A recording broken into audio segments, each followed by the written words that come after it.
అద్భుతాలు చేస్తూ మన కుటుంబానికి ఒక మంచి స్ట్రక్చర్ రావడానికి ఆదాము పక్కటెముకను తీసి దేవుడు ఎంత అద్భుతంగా అవ్వాని సిద్ధపరిచి ఆ అవ్వ కుటుంబాన్ని సరిచేయడానికి ఆ పక్కటెముక వల్ల మొత్తము బాడీకి శరీరానికి ఒక మంచి అందాన్ని ఆకర్షణాన్ని రావడానికి దేవుడు పక్కటి ఎముకలని సిద్ధపరిచిందట. అటువంటి సిద్ధపరిచిన ఎముకల నుంచే ఒక ఎముకను తీసుకొని అవ్వాని తయారు చేసిందట. ఈరోజు దేవుడికి మహిమ కలుగుందాక స్త్రీగా అవ్వ సిద్ధపడడానికి సంఘానికి సాదృశ్యం. అలా ఆదాము దేవుడికి మహిమ కలుగుందాక ఆదాము పక్కలో పొడవబడ్డప్పుడు పక్కటెముక విడిచి తీసినప్పుడు అక్కడి నుంచి అవ్వ బయటికి వచ్చింది. యేసుక్రీస్తు ప్రభు పక్కలో గాయమైనప్పుడు పొడిచినప్పుడు సంఘం బయటికి వచ్చింది. దేవుడికి మహిమ కలుగును గాక. హల్లెలూయా. అవ్వ బయటికి రావడానికి ఆదాముకి గాఢ నిద్ర కలగజేసి నీ నా జీవితాలు సంఘంలో స్థిరపరచడానికి, సంఘం ఉద్భవించడానికి దేవుడు సిలువలో ప్రాణం పెట్టి ఆఖరి రక్తపు బొట్టు కూడా నీ కొరకు నా కొరకు కార్చిండు, ప్రాణం పెట్టిండు. హల్లెలూయా. ఆయన ప్రాణం పెట్టి నిన్ను నన్ను కొనుక్కున్నాడు, తిరిగి లేచిండు. దేవుడికి మహిమ కలుగును గాక. హల్లెలూయా. నీ కొరకు నా కొరకు ఆయన సమర్పించుకున్నాడు, అర్పించుకున్నాడు. హల్లెలూయా. ఈ యొక్క భర్త కుటుంబానికి హెడ్, శిరస్సు కదా. దేవునికి స్తోత్రం. శిరస్సు ఈ యొక్క భర్త. ఇప్పుడు ఎంటికలన్నీ చిక్కరు ఉంటే మనం ఏం చేస్తాం? ఒక బ్యాండ్ తీసి ఆ ఎంటికలన్నీ ఒక దగ్గరికి అమర్చేటట్టు ఒక బ్యాండ్ వేస్తాం, హెయిర్ బ్యాండ్, హస్బెండ్ బ్యాండ్. దేవునికి స్తోత్రం.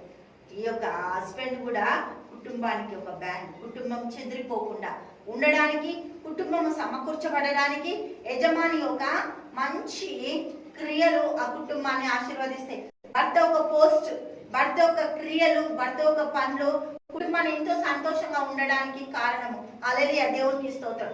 కుటుంబ యజమాని సంతోషిస్తే కుటుంబం అంతా, కుటుంబ యజమానికి కుటుంబం పట్ల ఉన్న బాధ్యతని భార్య తన బాధ్యతగా తీసుకొని నెరవేర్చినప్పుడు ఆ కుటుంబము కట్టబడుతుంది. దేవునికి మహిమ కలుగును గాక. హల్లెలూయా. ఊపిరితిత్తులు గుండెలకు మధ్యలో ఉంటున్న ఈ రిబ్బుని తీసి ఎంతో చక్కగా గొప్పగా దేవుడు తయారు చేసి భార్యగా, హల్లెలూయా, భార్యాభర్తలు ఎవరు గొప్ప అంటే ఎవరు గొప్ప కాదు, ఇద్దరు సరి సమానమే. ఈక్వాలిటీ. దేవునికి స్తోత్రం. సమయోచితమైన జ్ఞానాన్ని ఆదాముకి ఇచ్చి భార్యతో పరిపాలించి పని చేయడానికి, ఏదోను తోటలో సిద్ధపరచడానికి వాళ్ళిద్దరిని సమకూర్చినప్పటికీ కూడా ఆదాము మాట అవ్వ వినలేదని కాదు. ఆదాము అవ్వకి చెప్పలేదు. ఏమని? ఆ పండు తినకూడదు అని ఆదాము చెప్పాలి కదా, చెప్పలేడు. అది ఆదాము తప్పు, కానీ అవ్వ మీద నెట్టివేయబడ్డది. ఏ తప్పు అయినా ఆదాము ఏమన్నాడు? నువ్వు ఇచ్చిన స్త్రీ. దేవునికి స్తోత్రం. అప్పుడేమన్నాడు? అంతకుముందు హల్లెలూయా ఆదికాండం 2వ అధ్యాయము 22వ వచనం చూద్దాం. తర్వాత దేవుడైన యెహోవా తన ఆదాము నుండి తీసిన పక్కటెముకను స్త్రీగా నిర్మించి ఆమెను ఆదాము వద్దకు తీసుకొని వచ్చాను. అప్పుడు ఆదాము ఇట్లనే, నా ఎముకల్లో ఒక ఎముక, నా మాంసంలో మాంసము, ఇది నరుల్లో నుండి తీయబడెను గనక నారి అనబడెను. కాబట్టి ఈమె నాకు ఫేవరెట్, నేను ఈమెకు పేరు పెడతా, అన్ని చేస్తా. ఏమన్నా చిన్న మిస్టేక్ జరిగితే ఏమంటారు? దేవునికి స్తోత్రం. దేవుడు అన్నాడు, ఏంటి ఆదాము ఎక్కడున్నావు అంటే, నువ్వు ఇచ్చినా. హల్లెలూయా. దేవునికి మహిమ కలుగును. స్త్రీ తెచ్చిన పండు తిన్నా కాబట్టి ఈరోజు చెట్టు వెనకాల దాచుకోవాల్సి వచ్చింది అని మరి ఆదాము చెప్పిండా? చెప్పలేదు. హల్లెలూయా. దేవునికి మహిమ కలుగును గాక.